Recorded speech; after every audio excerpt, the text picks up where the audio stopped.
Agora você deve fazê-lo. A única parte da nossa religião que é real é a parte que expressamos em nosso dia a dia. Os ideais que não botamos em prática são meras teorias abstratas e não têm significado real. Na verdade, tais pretensos ideais são um sério detrimento, pois narcotizam a alma, dando-lhe uma falsa sensação de segurança. Se você quiser receber algum benefício da sua religião, terá que praticá-la. E o local para praticá-la é aqui onde você está, e a hora de fazê-lo é agora. O amor divino é o único poder real. Se puder perceber esse fato, mesmo que ligeiramente, ele começará a curar e harmonizar cada condição da sua vida dentro de algumas horas. O modo de perceber esse fato é expressá-lo em cada palavra que disser, em cada transação comercial, em cada atividade social e, na realidade, em cada fase da sua vida. Um dos primeiros autores do Novo Pensamento disse: ama-se o amor no pão que faz. Embrulhe força e coragem no pacote que faz para a mulher, de rosto cansado.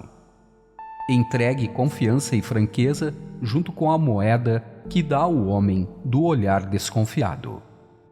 São belas palavras e resumem a prática da presença de Deus. Ao que tem. Dar-se-á ao que tem e terá em abundância. Mas ao que não tem, tirar-se-á até mesmo aquilo que tem. Mateus 25, 29.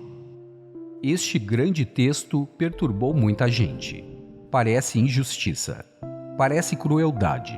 No entanto, Jesus disse, e sabemos que ele sempre tinha razão, e que ensinou que colhemos o que plantamos. A explicação é perfeitamente simples e lógica. Quando se tem a chave metafísica da vida, a sua experiência é a manifestação ou expressão. Pressão para fora, do seu estado de espírito ou consciência, a qualquer hora.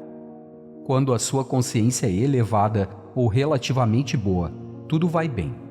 Quando a sua consciência é relativamente baixa ou limitada, tudo dá errado.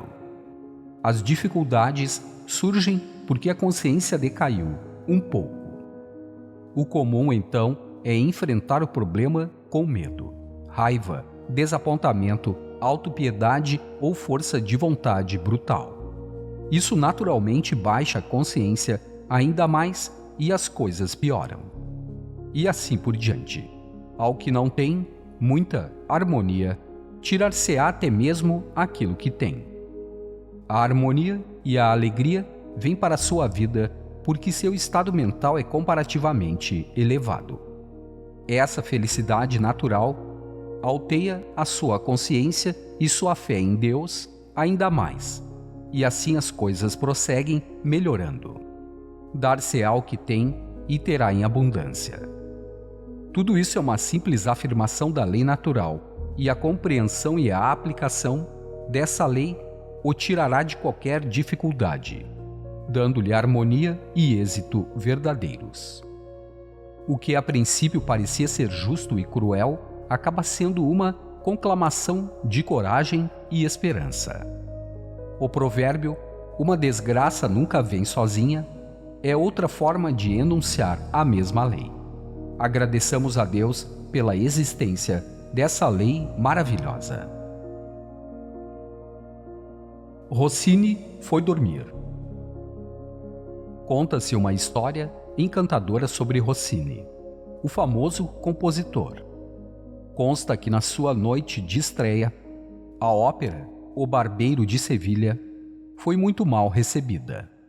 Quando caiu o pano, ouviram-se vaias e assobios. Nenhum dos presentes se recordava de ter presenciado cena semelhante. A prima-dona estava histérica. O cantor principal falava em suicídio. Procuraram o compositor, mas não o encontraram. O pior aconteceu, exclamou o empresário aflito. O maestro se destruiu. Correram todos para onde morava Rossini e o descobriram na cama, dormindo a sono solto. Acordaram-no. Maestro, está bem? Exclamaram. Estava dormindo muito bem antes de vocês me acordarem, replicou Rossini. Disseram eles. Mas a ópera, o fiasco, Rossini retrucou. É evidente que não foi bastante bom, portanto tenho que compor coisa melhor. É só isso. Mas discutiremos isso pela manhã. Agora, por favor, me deixem dormir. E voltou a pegar no sono. Como todos sabem, O Barbeiro de Sevilha acabou se tornando um imenso sucesso e há mais de 100 anos vem sendo encenada, sempre recebida com entusiasmo. Vimos assim que Rossini era um grande filósofo, além de um grande compositor. Sem o saber, estava praticando o novo pensamento. Esta história é um exemplo perfeito de como devemos enfrentar o fracasso e as dificuldades aparentes para transformá-los em sucesso. A sua mente é seu laboratório. Você provavelmente já visitou um laboratório químico ou elétrico em alguma época da vida, muito embora não tenha feito nenhum trabalho científico. Viu o cientista atarefado com as retortas, provetas, termômetros, voltímetros ou amperímetros. Ele pesava e media cuidadosamente, verificava as leituras, aumentava ou diminuía a pressão e assim por diante, sem jamais agir ao acaso ou confiar na sorte. O resultado dessa prática tem sido, é claro, os triunfos sem paralelo da ciência moderna em seu próprio campo. O eficiente automóvel à luz elétrica de valor inestimável, o incrível rádio, o sonho antiquíssimo do homem no ar e, quem sabe, o mais maravilhoso de todos, o conhecido telefone.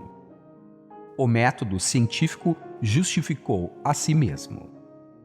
Na metafísica cristã, aprendemos que a mentalidade do homem é seu laboratório científico. Apenas isso. Nos seus pensamentos e leituras e conversas diárias, você está lidando com as retortas, provetas e amperímetros do mundo mental. Lidar com eles corretamente, como um cientista, é produzir resultados práticos comparáveis aos dele. Isso significa ter saúde, harmonia e êxito verdadeiros na vida.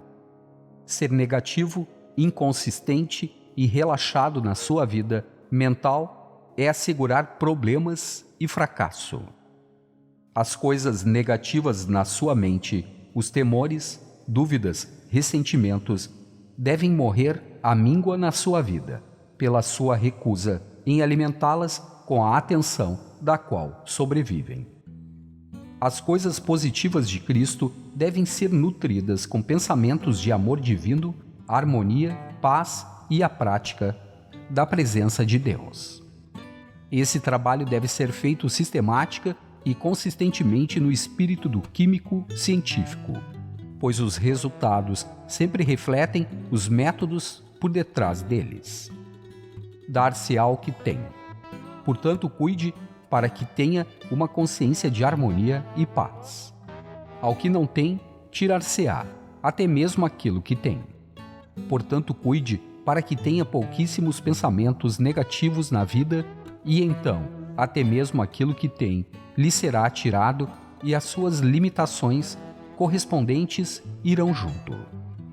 Colhemos aquilo que plantamos. Sensível, mas feliz.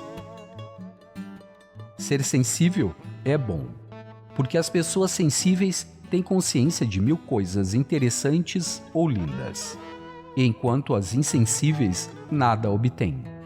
Elas podem evitar muito sofrimento, mas também perdem as coisas mais belas da vida. Para resolver qualquer trabalho criativo, é preciso ser sensível porque o trabalhador criativo é um aparelho receptor para a mente divina. A sensibilidade do artista é proverbial. Um tenor mundialmente famoso que estava literalmente se matando de preocupação por causa de coisas sem importância, lamentava-se no meu consultório que Deus fora cruel fazendo-o tão sensível. Se você tivesse a pele insensível de um rinoceronte, talvez fosse um homem mais feliz, repliquei. Mas não estaria cantando no Metropolitan. Muitas pessoas, todavia, são sensíveis demais. Reagem a toda espécie de vibração desagradável que não lhes diz respeito. Podemos treinar-nos para reduzir ao mínimo esse tipo de coisa, mas devemos tomar cuidado para deixar de fora somente as coisas negativas e ainda nos deixarmos abertos para receber o verdadeiro, o belo e o bom. Eis uma afirmação que, quando usada com inteligência, o livrará de muito bombardeamento desnecessário pelos pensamentos negativos. Sou positivo em relação a tudo, menos a criação de Deus. Num circuito elétrico, qualquer ponto dado é considerado positivo em relação a qualquer ponto abaixo dele e negativo em relação a qualquer ponto acima dele. A corrente sempre passa do positivo para o negativo e nunca inversamente. Ora, se você for positivo nesse sentido em relação a tudo, menos a ação de Deus, nenhuma coisa negativa poderá retornar a você. Por outro lado, você é receptivo ou negativo no sentido puramente elétrico desta palavra ambígua. A todo o bem, a inspiração direta de Deus, as preces de outras pessoas e todas as vibrações belas e interessantes do universo. As primeiras 2 ou 3 reuniões metafísicas a que presidi me deixaram com uma sensação de fadiga e depressão. Pensando depois no assunto, cheguei à conclusão de que me estivera deixando aberto a todos os conflitos mentais da plateia. E utilizando a afirmação citada acima, superei esse problema em poucos dias. A espada do Espírito é o Verbo de Deus.